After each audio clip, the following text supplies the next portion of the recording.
After I became a widow, my daughter said, "Either you work or you're out on the street." In desperation, I agreed to become the caregiver of a paralyzed billionaire. On the very first night, I froze at what happened. I'm glad to have you here. Follow my story until the end and comment the city you're watching from, so I can see how far my story has reached. The funeral flowers were still wilting on Dante's grave when my daughter delivered her ultimatum.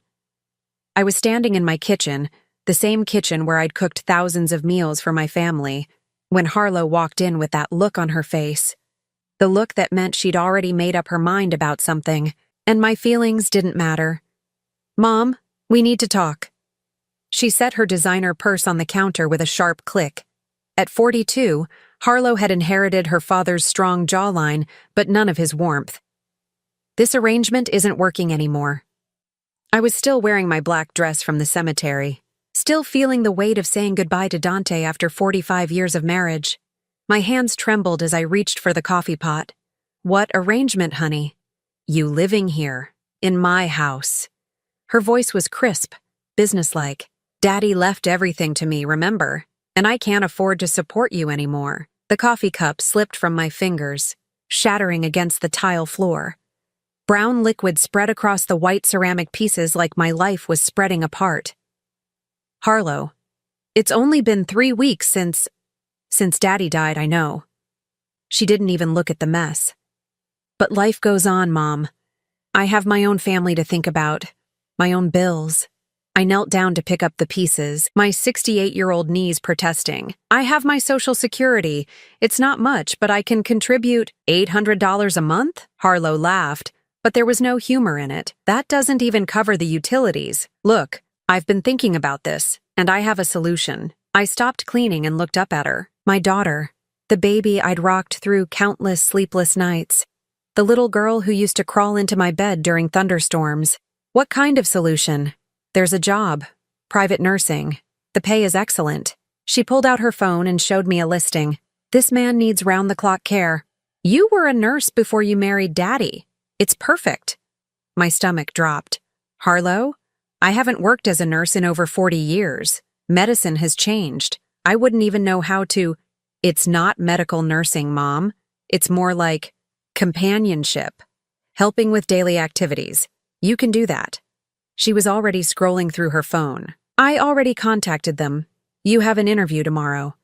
I stood up slowly, ceramic shards still cutting into my palm. "And if I don't get the job?" Harlow finally looked at me, and I saw my answer in her eyes before she spoke. "Then you'll need to find somewhere else to live. I'm sorry, Mom, but I can't carry you forever." The next morning, I found myself standing outside a mansion that looked like something from a movie. The driveway alone was longer than our old street.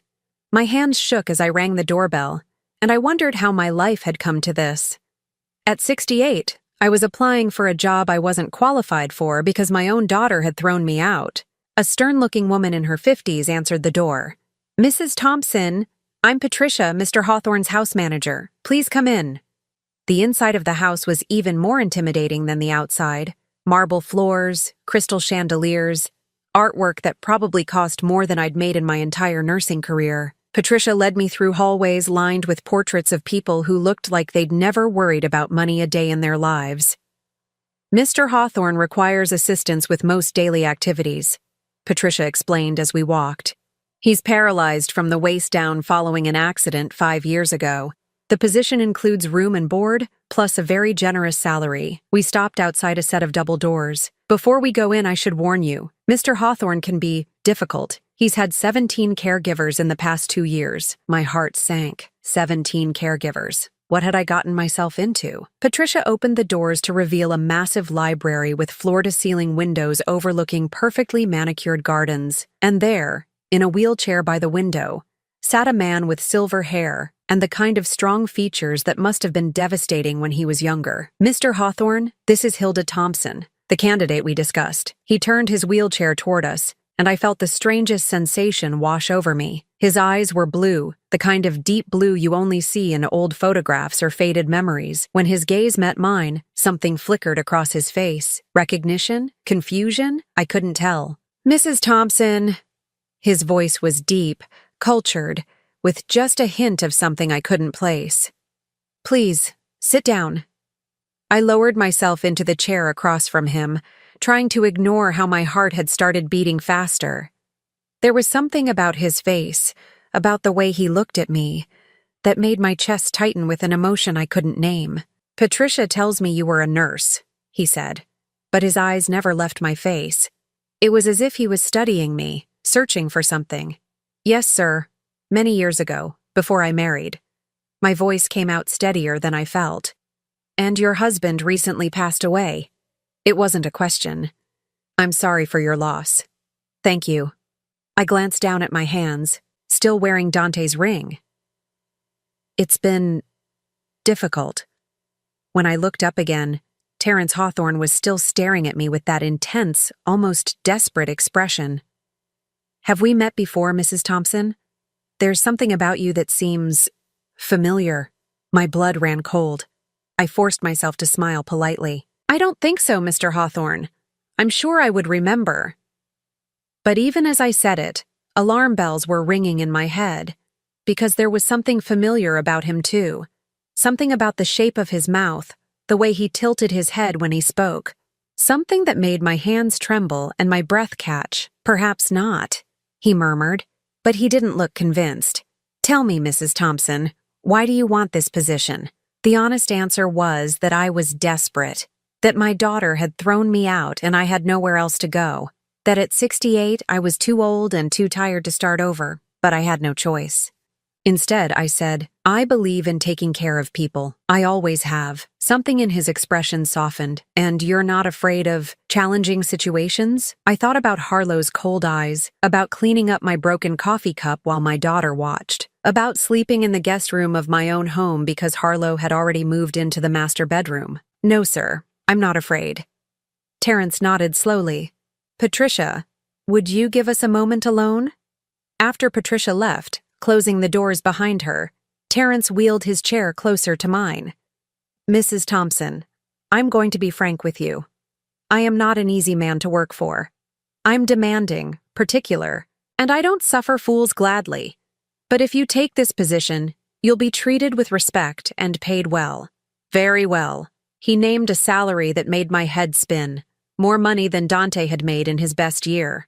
"However," he continued, "I need someone I can trust. Someone who won't gossip about my personal affairs or treat me like an invalid. Can you be that person?" I looked into those blue eyes and felt that strange flutter of recognition again. "Yes, Mr. Hawthorne, I can." "Good." He extended his hand to shake mine, and when our fingers touched, I felt a jolt of electricity that had nothing to do with static.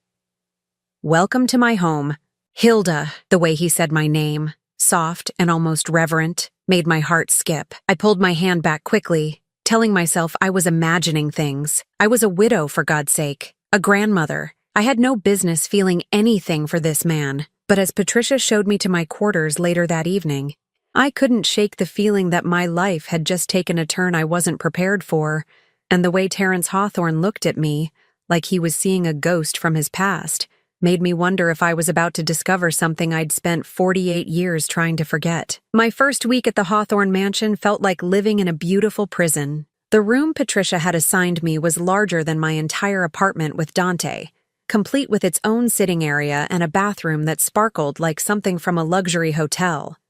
But every morning when I woke up, I felt the crushing weight of my new reality. At 68, I was essentially a live-in servant. Terrence was exactly as Patricia had warned, demanding, particular, and with a sharp tongue when things weren't done to his specifications.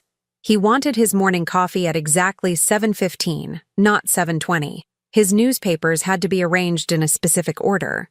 His medication schedule was rigid, and God help me if I was even a minute late. But there were moments, quiet moments between his commands and criticisms, when I would catch him watching me with that same intense expression from our first meeting, as if he was trying to solve a puzzle that had been bothering him for years. "Hilda," he said on Thursday morning as I arranged his breakfast tray. "That's an unusual name. Family name?" I paused in cutting his grapefruit. "My grandmother's name. She was German." "German," he repeated thoughtfully. "And where did you grow up?" "Here and there." I kept my voice neutral, but my hands had started to shake slightly. My father moved around a lot for work. It wasn't entirely a lie. We had moved frequently, though not for work.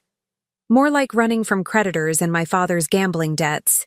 But some memories were better left buried. That afternoon, while Terrence napped, I finally unpacked the 3 boxes Harlow had grudgingly allowed me to take from the house. Most of it was practical items. Clothes, a few books, my jewelry box. But at the bottom of the last box, wrapped in tissue paper, was something I'd almost forgotten I still had. My old photo albums. I'd packed them without thinking, probably because they were sitting on my nightstand after I'd been looking through them during those first lonely nights after Dante's funeral. Now, sitting in the elegant chair by my bedroom window, I unwrapped them with trembling fingers. The first album was from my marriage to Dante, our wedding photos, pictures of baby Harlow, family vacations, a lifetime of careful, respectable memories. I set it aside and reached for the older one, the one I rarely looked at anymore. The cover was faded blue leather, cracked at the corners. Inside were photographs from my life before Dante, before marriage and motherhood, and the careful, controlled existence I'd built for myself. The first few pages were innocent enough. High school graduation, my nursing school friends, my parents looking young and hopeful. But as I turned the pages, my breath started coming faster. There, on page 12, was a photograph that made the world tilt sideways. I was 20 years old in the picture, wearing a yellow sundress I'd sewn myself. My hair was long and dark, pulled back with a ribbon. I was laughing at something the photographer had said, my head thrown back with pure joy. And standing beside me, his arm around my waist, and his face lit up with the kind of smile that could melt hearts, was a young man with dark hair and devastating blue eyes, Terry Hawthorne. My hands shook so violently I nearly dropped the album. Terry, not Terrence. Terry, who had loved jazz music and chocolate ice cream and the way I looked in that yellow dress. Terry, who had promised to marry me as soon as he made his fortune. Terry, who had kissed me goodbye on a train platform 48 years ago and never came back.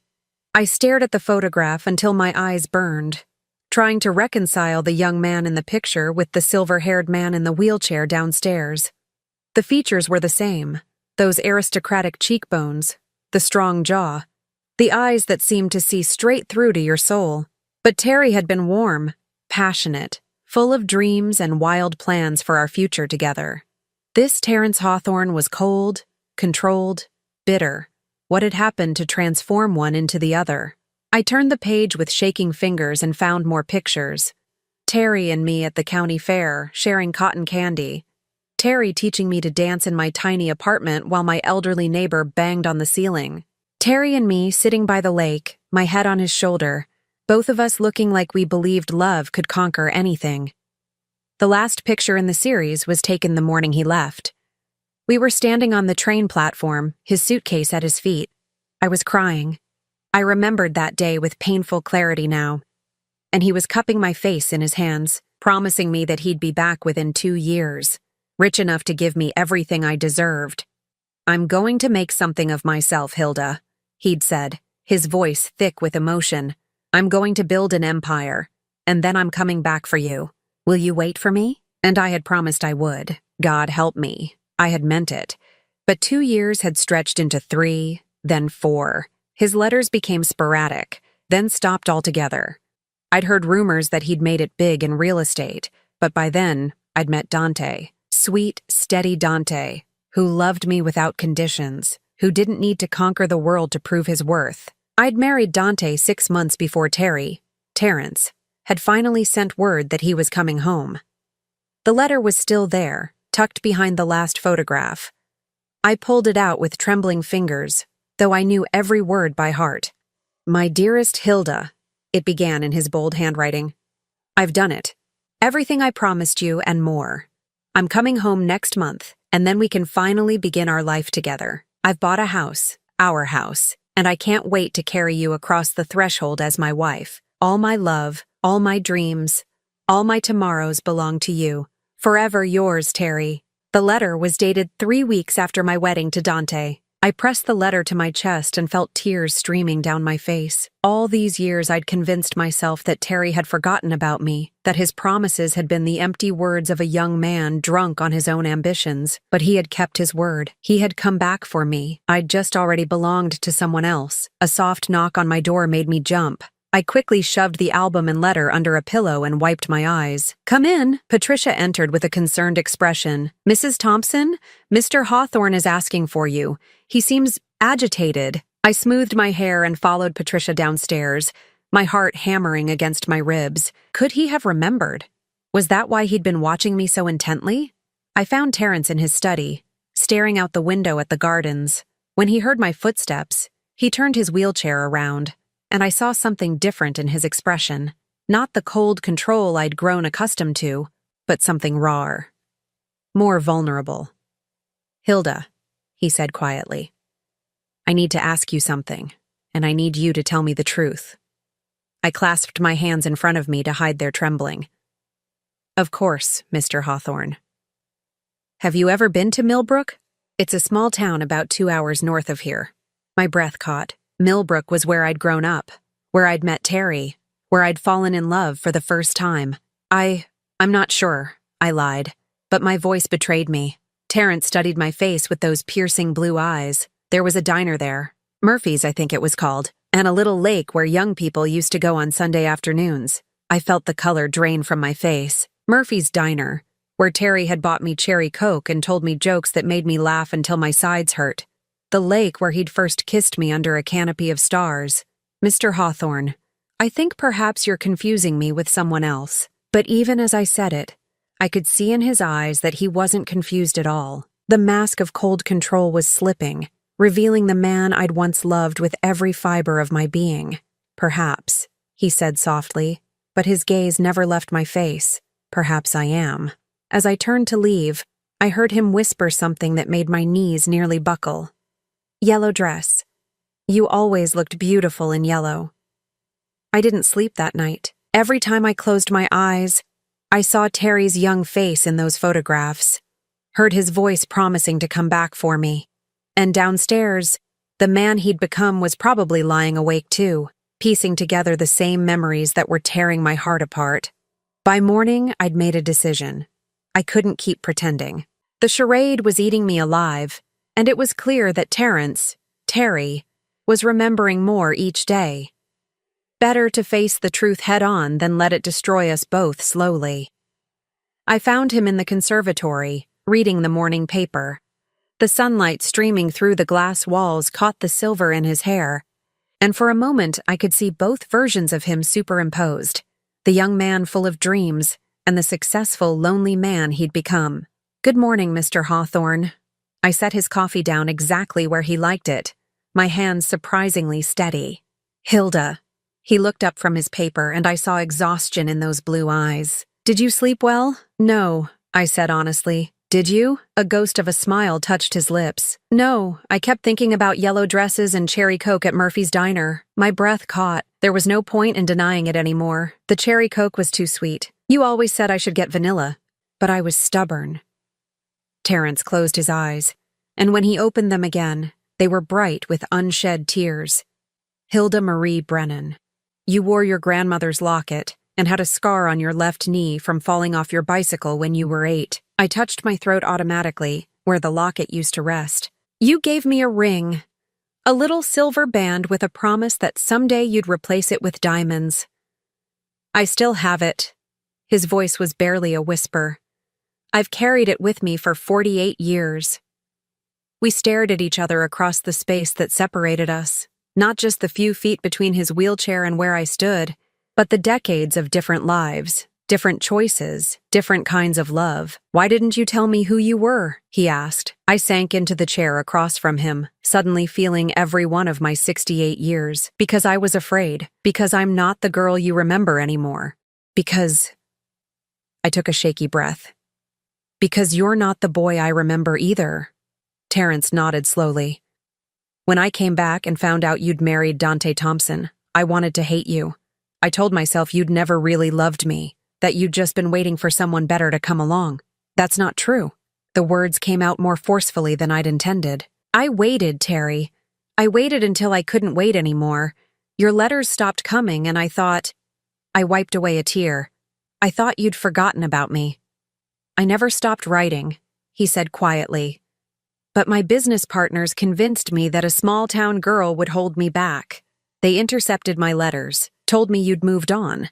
By the time I realized what they'd done, you were already married. The cruelty of it hit me like a physical blow.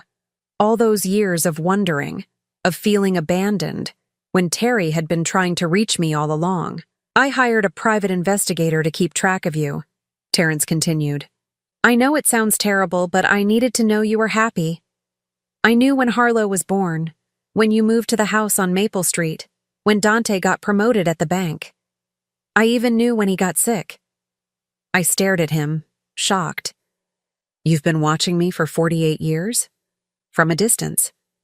I never interfered, never tried to contact you. I needed to know you were all right. He reached into his jacket pocket and pulled out a small velvet box, and I kept hoping that someday, somehow, fate would bring you back to me. With trembling hands, he opened the box to reveal the silver ring he'd given me all those years ago. The one I'd returned to him in tears the day before my wedding, unable to bear wearing another man's promise while pledging my life to Dante.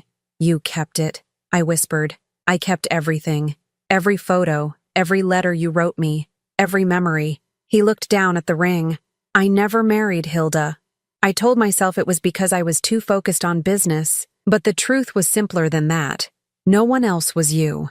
The weight of his words settled between us like a stone dropping into still water.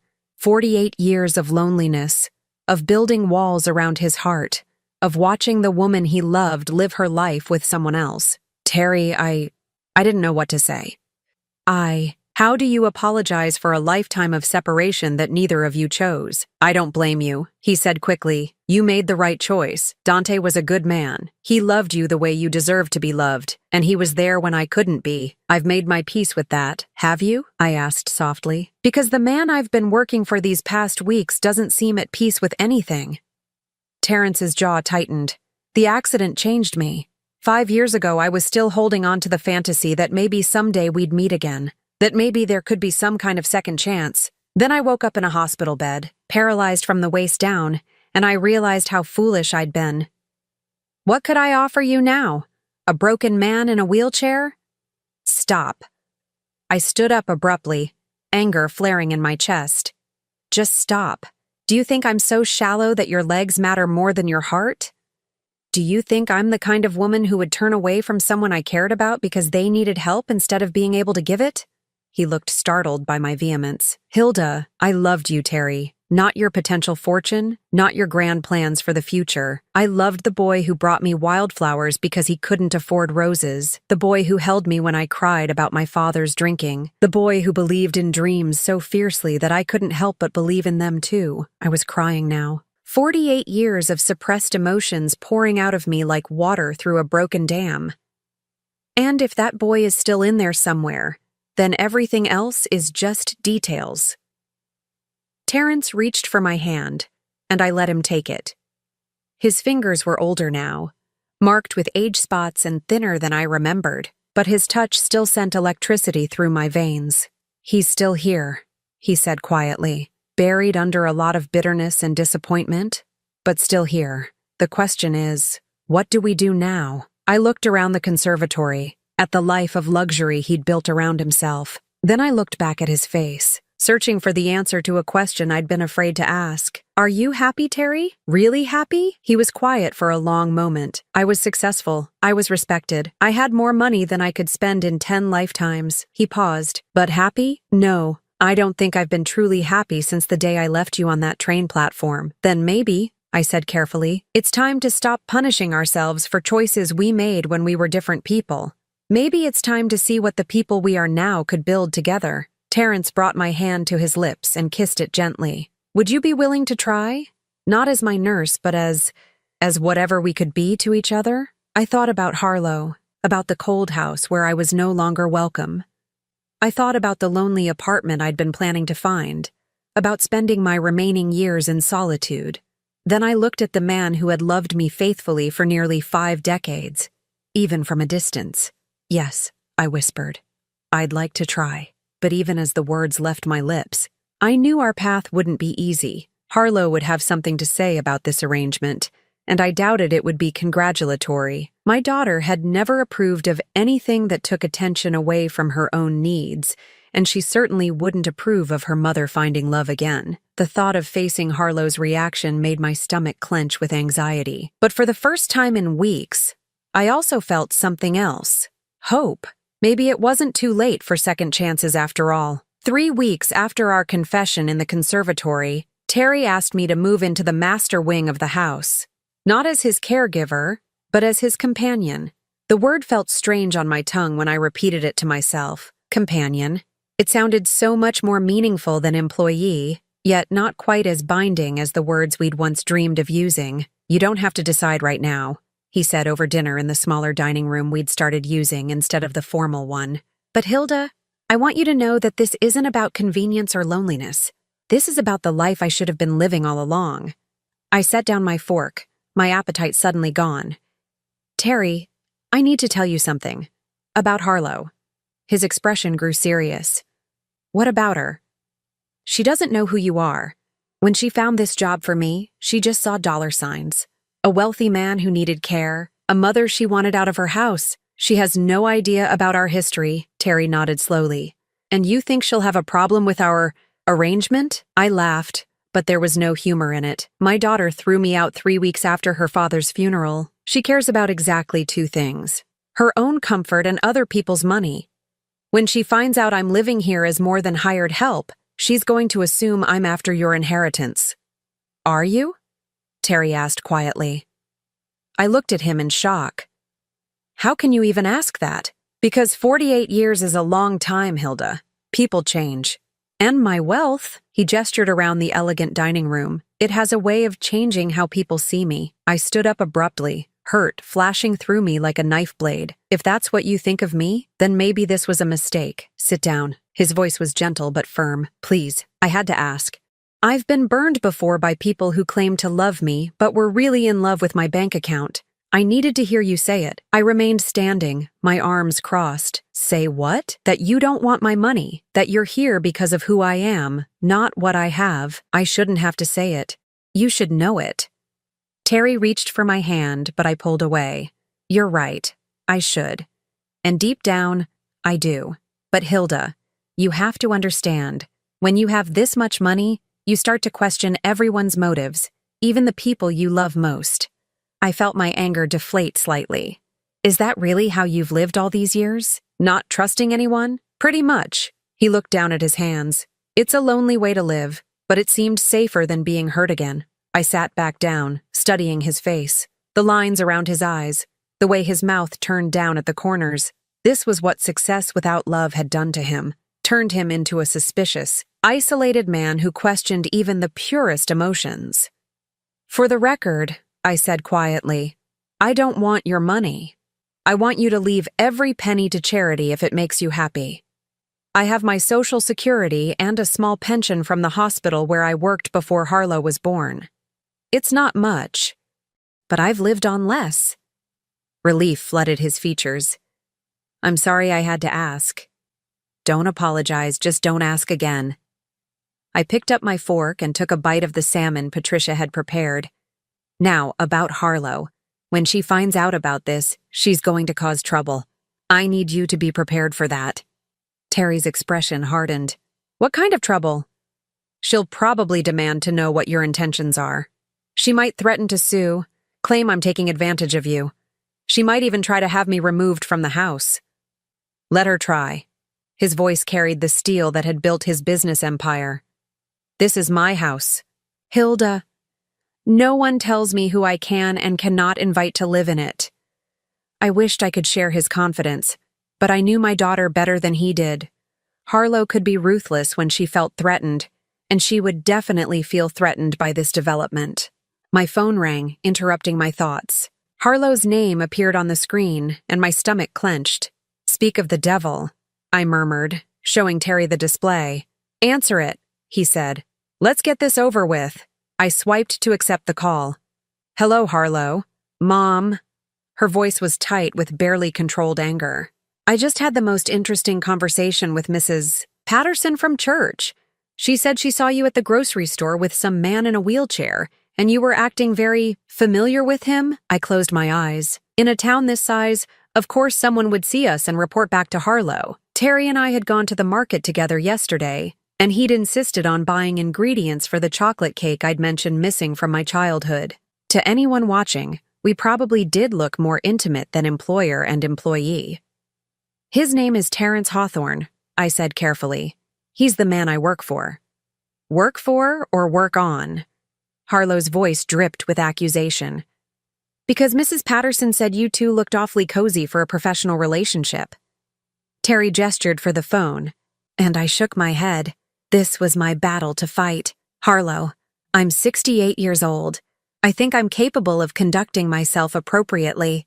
Are you sleeping with him? The blunt question hit me like a slap. That's none of your business. It is if you're embarrassing our family name. Daddy's not even cold in the ground. And you're already throwing yourself at the first rich man who shows you attention? White-hot rage flooded through me. How dare you? Your father has been gone for 2 months, and I grieved for him properly. But I'm not dead, Harlow. I'm allowed to have companionship. Companionship? Harlow laughed coldly. Is that what we're calling gold digging now? Terry's face had gone pale with anger. He gestured more forcefully for the phone, and this time I handed it to him. Ms. Thompson, he said, his voice arctic. This is Terrence Hawthorne. I think there are some things you need to understand. I could hear Harlow's shocked silence through the phone. Then her voice, suddenly much more respectful. Mr. Hawthorne, I didn't realize you were there. Clearly. Now listen very carefully because I'm only going to say this once. Your mother is not a gold digger. She's not embarrassing anyone, and she's certainly not throwing herself at me. If anything, I'm the one pursuing her. Sir, I think there might be some misunderstanding. The only misunderstanding, Terry interrupted, is your belief that you have any say in your mother's personal life. She's a grown woman who can make her own decisions about who she spends time with. But she's vulnerable right now. She's grieving, and she might not be thinking clearly. Your mother is one of the strongest, most clear-thinking women I've ever met. The fact that you can't see that says more about you than it does about her. The silence on the other end of the line stretched out for several seconds. When Harlow spoke again, her voice had taken on a different quality. Harder, more calculating. Mr. Hawthorne, I appreciate your friendship with my mother, but I hope you understand my concern. She's been through a lot lately, and I just want to make sure she's not being taken advantage of. The only person who's taken advantage of your mother recently, Terry said quietly, is you. Another silence. Then Harlow's voice, cold as winter. I'd like to meet with you, Mr. Hawthorne, to discuss this situation properly. Terry looked at me, eyebrows raised. I nodded reluctantly. Better to face this head-on than let Harlow stew and plan in private. Fine, Terry said. Tomorrow afternoon, 2 o'clock. I'll be there. Harlow hung up without saying goodbye. Terry handed me back my phone, his jaw tight with anger. Well, that went about as well as expected. I sank back in my chair, suddenly exhausted. She's going to try to turn you against me. She'll make it sound like I manipulated you, like I planned this whole thing. Let her try. Terry reached across the table and took my hand. Hilda, I need you to understand something. I didn't survive 48 years in business by being easily manipulated, and I certainly didn't build this empire by letting people tell me who I can and cannot care about. She can be very convincing when she wants to be, and I can be very stubborn when I need to be. He squeezed my hand. Your daughter doesn't scare me. The only thing that scares me is the thought of losing you again. That night, I lay in my bed staring at the ceiling, dreading the next afternoon's confrontation. I knew Harlow would come armed with arguments designed to drive a wedge between Terry and me. She'd paint me as a desperate widow preying on a lonely, disabled man. She'd question my motives, my timing, my very right to seek happiness again. But as I drifted off to sleep, I held on to Terry's words. The only thing that scares me is the thought of losing you again. Tomorrow, I would find out if that was really true. Harlow arrived exactly at 2 o'clock. dressed in her best black suit like she was attending a business meeting rather than visiting her mother. I watched from the window as she stepped out of her car, smoothing her skirt and checking her reflection in the side mirror. Even from a distance, I could see the calculation in her movements, the way she squared her shoulders like a soldier preparing for battle. Terry had insisted we meet in his study rather than one of the more comfortable sitting rooms. If she wants to treat this like a business negotiation, he'd said, then we'll meet her on those terms. Patricia showed Harlow in, and I felt my stomach clench as my daughter's eyes swept the room, taking in the expensive furnishings, the original artwork, the massive mahogany desk that probably cost more than most people's cars. I could practically see dollar signs reflecting in her pupils. Mr. Hawthorne. Harlow extended her hand with practiced grace. Thank you for agreeing to meet with me. Terry shook her hand briefly, his expression neutral. Miss Thompson, please, have a seat. Harlow settled into the leather chair across from Terry's desk, crossing her legs and folding her hands in her lap. She looked like the successful real estate agent she was, all polished confidence and professional charm. Only I could see the tension in her jaw, the slight tremor in her fingers. I hope you understand that I'm only here out of concern for my mother, she began, her voice warm with false sincerity. She's been through so much lately, and I'm worried that she might be making decisions based on emotion rather than logic. And what decisions would those be? Terry asked mildly. Harlow glanced at me, then back at Terry. Well, this living arrangement for one. It's highly unusual for a caregiver to move into the employer's personal quarters. It raises questions about the nature of your relationship. What kind of questions? Terry's voice remained calm, but I could hear the steel underneath. Questions about boundaries, about appropriate professional conduct. Harlow leaned forward slightly. Mr. Hawthorne, I'm sure you're a lovely man, but my mother is vulnerable right now. She's grieving. She's financially insecure, and she might be confusing gratitude with other feelings. I felt heat rise in my cheeks. Harlow, that's enough. It's all right, Hilda. Terry never took his eyes off my daughter. I'd like to hear what Miss Thompson has to say. Harlow shot me a warning look, then turned back to Terry with renewed confidence. I'm saying that my mother has always been somewhat impressionable. She sees the best in people, sometimes to her detriment. And in her current state, she might not be thinking clearly about the implications of this situation. The implications being what, exactly? Well, there's the obvious concern about what people will think. A widow moving in with a wealthy man so soon after her husband's death. It doesn't look good. Harlow's voice took on a concerned, caring tone that made my skin crawl. And then there's the question of what happens when this arrangement ends. Will my mother be left with nothing again? Will she have to start over once more? Terry leaned back in his wheelchair, his fingers steepled in front of him. Those are interesting points. Tell me, Miss Thompson, what do you think would be best for your mother? Harlow's eyes lit up, thinking she'd found an opening. I think she should come home, back to her family, where she belongs, where she can grieve properly and make rational decisions about her future. And by home, you mean the house you inherited from your father? The house you asked her to leave? Harlow had the grace to look uncomfortable. That was a misunderstanding. I was emotional, dealing with my own grief. Of course, my mother is always welcome in my home. For how long? Terry asked quietly. I'm sorry? How long would your mother be welcome? Until you decide she's a burden again? Until the next time you need space for your own family? Harlow's mask slipped slightly, revealing the calculating woman underneath.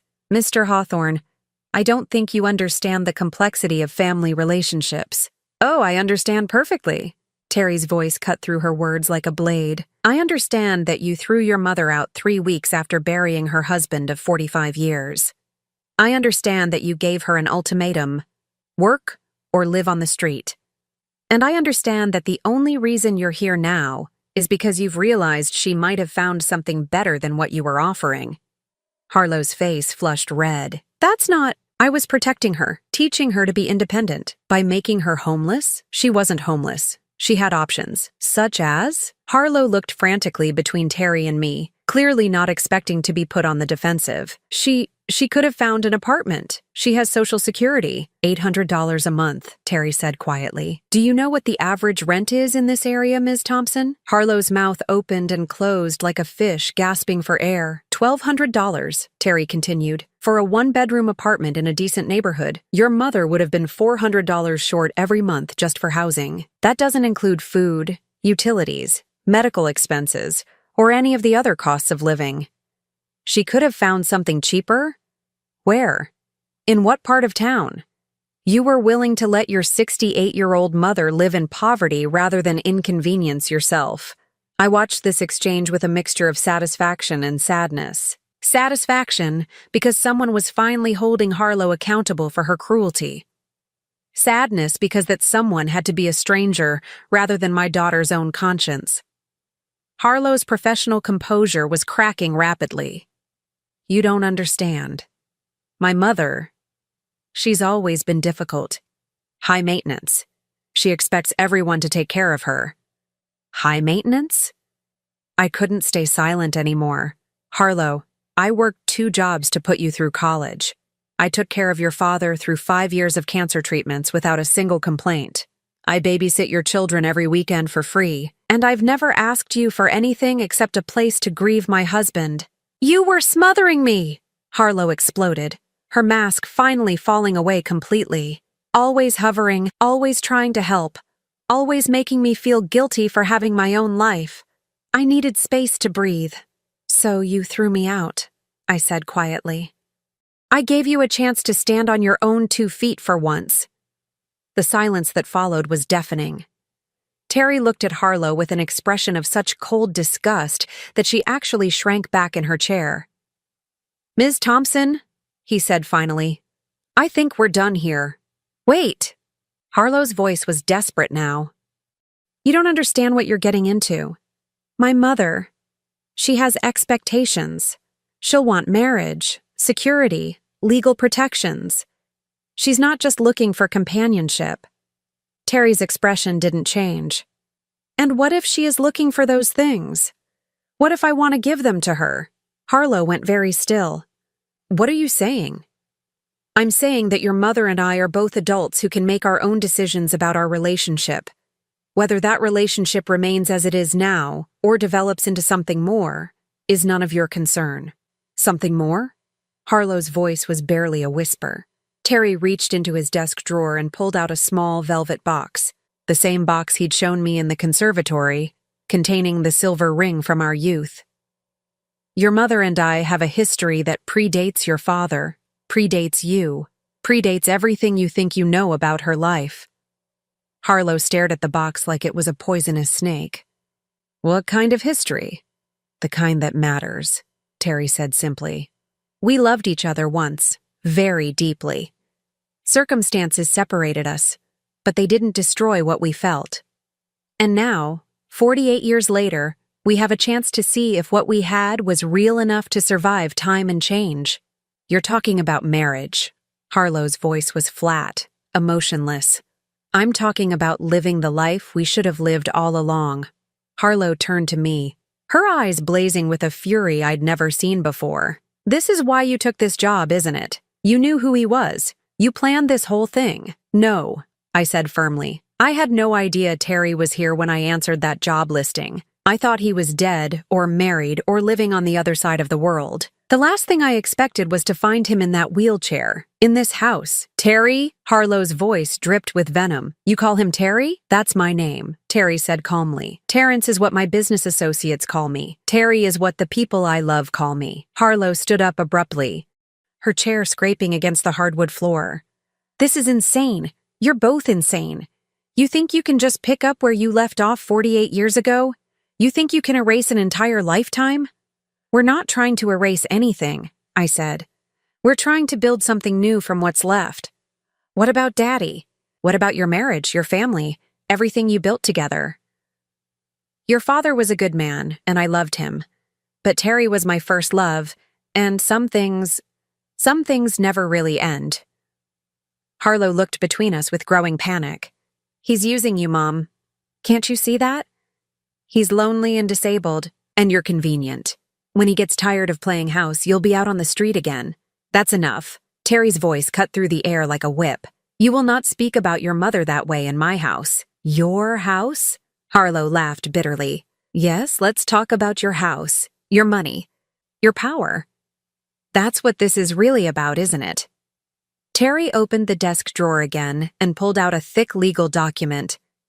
Since you seem so concerned about money, perhaps you should know that I've already updated my will. Everything I own is going to charity. The Children's Hospital, the Homeless Shelter, the Animal Rescue Foundation. Your mother won't inherit a penny from me. Harlow stared at the document, her face going white. You... what? I told him to do it, I said quietly. I don't want his money, Harlow. I never did. I want him. Something in my daughter's face collapsed then, like a building with all its supports suddenly removed. For a moment, she looked like the little girl who used to crawl into my bed during thunderstorms, frightened and confused, and desperately in need of comfort. But then the mask snapped back into place, harder and colder than before. Fine, she said, her voice like ice. Fine, throw your life away on some fantasy from 50 years ago, but don't come crying to me when it all falls apart. She turned and walked toward the door, then paused with her hand on the handle. And don't expect me to be here to pick up the pieces when he's done with you. The door slammed behind her with enough force to rattle the windows. Terry and I sat in silence for several minutes, listening to the sound of Harlow's car starting and driving away. Finally, Terry reached across the desk and took my hand. Are you all right? I thought about the question, testing my emotions like prodding a sore tooth. Was I all right? My daughter had just disowned me, accused me of being a gold digger and a fool, and stormed out of my life with every intention of never coming back. But for the first time in months, maybe years, I felt free. Yes, I said, surprising myself with how steady my voice sounded. I think I am. 6 months later, I stood in the same conservatory where Terry and I had first acknowledged our past. But everything had changed. The morning light streaming through the glass walls caught the simple gold band on my left hand. Not the elaborate diamond Terry had once promised to replace my silver ring with, but something better. Something chosen by the people we'd become, rather than the dreams of who we thought we'd be. We'd married quietly 3 weeks ago, with only Patricia and Terry's lawyer as witnesses. It wasn't the grand wedding I'd imagined as a 20-year-old girl, but it was perfect in its simplicity. 2 people who'd found their way back to each other against all odds, promising to spend whatever time they had left together. Mrs. Hawthorne, Patricia said, entering the conservatory with her usual brisk efficiency, but I caught the small smile she tried to hide. Even Patricia, stern and practical as she was, had softened toward our unlikely romance. There's someone at the front door asking to see you. My heart clenched. I'd been expecting this visit for months, ever since the wedding announcement appeared in the local paper. Harlow had maintained her silence since that awful confrontation in Terry's study. But I knew she'd heard the news. In a town this size, everyone knew everyone's business. Who is it? I asked. Though I already knew. Your daughter, ma'am.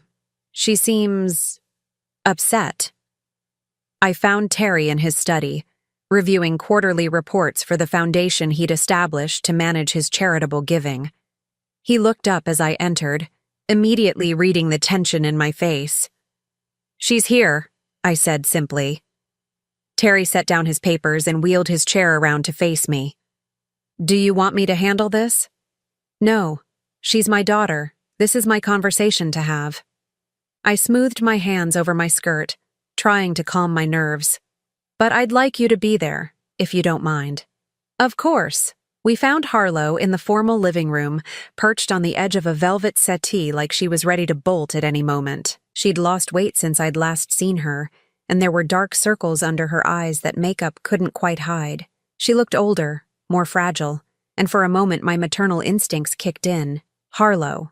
I kept my voice neutral, neither welcoming nor hostile. Mom. She stood up, wrapping her arms around herself defensively. Congratulations on your marriage. I heard it was lovely. It was. I settled into the chair across from her, Terry positioning his wheelchair beside me. Simple but lovely. Harlow's eyes darted to our joined hands, to the matching gold bands we wore. You actually did it. You actually married him. I did.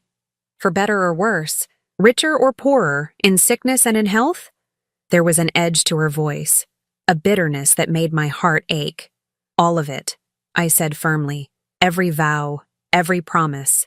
Harlow laughed, but it sounded more like a sob. You know what the worst part is? I actually thought you might come back. After the novelty wore off, after you realized what you'd given up, I thought you'd come home. This is my home now. With him, she looked at Terry with barely concealed resentment. With a man you barely know anymore. I know him better than you think, I said quietly. And more importantly, I know myself better than I did 6 months ago. Harlow was quiet for a long moment, staring at the Persian rug beneath her feet. When she looked up again, her eyes were bright with unshed tears. I've been thinking about what you said, about Daddy, and your first love, and things never really ending. She took a shaky breath. I went through Daddy's papers after you left. I found some letters. My breath caught. What kind of letters? Love letters. To someone named Jennifer. Dated from 2 years before he died. Harlow's voice was barely a whisper. He was having an affair, Mom. For at least 2 years. Maybe longer. The words hit me like a physical blow. Dante, my steady, faithful Dante, had been unfaithful. While I was caring for him through his illness, while I was holding his hand through chemotherapy and pretending not to notice how much weight he was losing, he was writing love letters to another woman. Terry's hand tightened around mine, grounding me, keeping me steady. I'm sorry, Harlow continued. I know it hurts. But I thought you should know that maybe your marriage wasn't as perfect as I always believed it was. I closed my eyes, processing this revelation. It should have destroyed me. It should have made me question everything I thought I knew about my life with Dante. Instead, I felt something unexpected. Relief. Thank you for telling me, I said finally. Harlow looked surprised. You're not angry? I'm sad, disappointed, but not angry. I thought about how to explain what I was feeling. Your father was a good man who made some poor choices. That doesn't erase the good years we had together. But it does put things in perspective. What kind of perspective? The perspective that maybe I don't owe my entire life to his memory. Maybe I don't have to feel guilty for finding happiness again. Harlow was crying now, tears streaming down her face unchecked. I was so jealous of you, Mom. So angry that you could just move on. Start over. Be happy. I couldn't understand how you could forget Daddy so easily. I didn't forget him. I never will. But I also couldn't stay frozen in grief forever. And I made it worse by throwing you out. Harlow's voice broke completely. I was so hurt, so angry about the affair, and I took it out on you. I blamed you for not being enough to keep him faithful, and then I blamed you for being too much when you needed support. The pieces of my daughter's behavior finally clicked into place. The sudden coldness after Dante's funeral, the cruel ultimatum, the desperate need to control my life. Harlow hadn't been protecting herself from my grief. She'd been drowning in her own anger and disappointment. Oh, sweetheart. I stood up and moved to sit beside her on the settee. You should have told me. How could I? How could I tell you that your perfect husband was a cheater? That everything you believed about your marriage was a lie? It wasn't all a lie, I said gently. The early years were real. The love was real, even if it changed over time. And you were real. The best thing that came out of that marriage. Harlow leaned against me, and for the first time in months, she felt like my daughter again instead of a stranger wearing a familiar face. I've been so awful to you, she whispered. You've been hurting. There's a difference. Can you forgive me? I looked across the room at Terry, who was watching us with quiet understanding. He nodded slightly, encouraging me to follow my heart. I forgive you, I said, but things can't go back to the way they were. I'm not the same person I was 6 months ago. And neither are you. Harlow pulled back to look at me. What does that mean? It means that if you want to be part of my life, you need to accept my choices. All of them. You need to respect my marriage, my husband, and my right to be happy. And if I can't, then we'll love each other from a distance. I won't let anyone, not even you, make me feel ashamed of the life I'm building. Harlow was quiet for a long time, considering my words. Finally, she turned to Terry.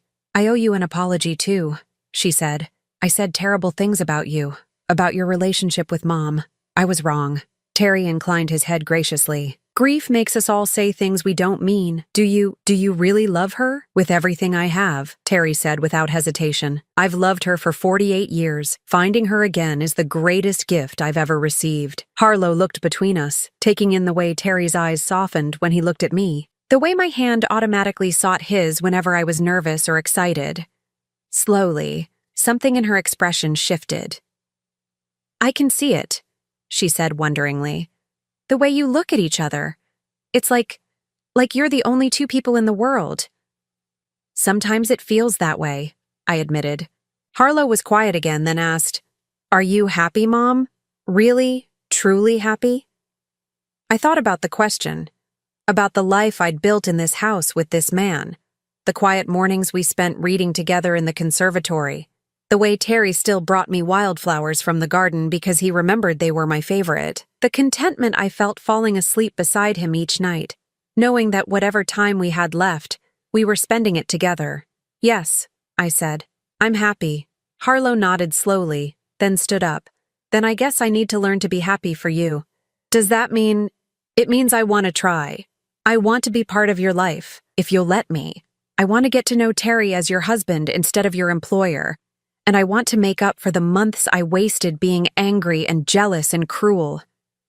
I stood and hugged her, really hugged her, for the first time since Dante's funeral. I'd like that very much. As Harlow pulled back, she glanced around the elegant living room, then back at me. This is really your home now. It is. And you're really Mrs. Hawthorne. I am. She smiled then, the first genuine smile I'd seen from her in over a year. It's going to take some getting used to. But Mom, yes, you deserve this. You deserve to be loved and cherished and spoiled a little bit. I'm sorry it took me so long to see that. After Harlow left, promising to call soon and asking if she could bring her children to meet their new step-grandfather, Terry and I sat together in the garden watching the sunset paint the sky in shades of gold and rose. Do you think she means it? I asked. About wanting to rebuild our relationship? I think she's her mother's daughter, Terry said, which means she's stronger and more forgiving than she gives herself credit for. I leaned back in my chair, feeling the last of the tension leave my shoulders. For the first time in years, all the pieces of my life seemed to be falling into place. Terry? Thank you. For fighting for us. For not giving up when things got complicated. He brought my hand to his lips and kissed it softly. Thank you for taking a chance on an old love with an older man. For seeing past the wheelchair and the walls I'd built around my heart. We're quite a pair, aren't we? Two people in their 70s starting over like teenagers. The best kind of pair, Terry said. The kind that knows how precious love really is and doesn't waste time taking it for granted. As the stars began to appear in the darkening sky, I thought about the journey that had brought me here, the pain of losing Dante, the humiliation of being cast out by my own daughter, the fear of starting over with nothing but my memories and my pride. But sometimes I realized you have to lose everything to find what you were really looking for all along. And sometimes the love you thought was lost forever has just been waiting patiently for you to come home. Now, I'm curious about you who listened to my story. What would you do if you were in my place? Have you ever been through something similar? Comment below. And meanwhile, I'm leaving on the final screen 2 other stories that are channel favorites, and they will definitely surprise you. Thank you for watching until here.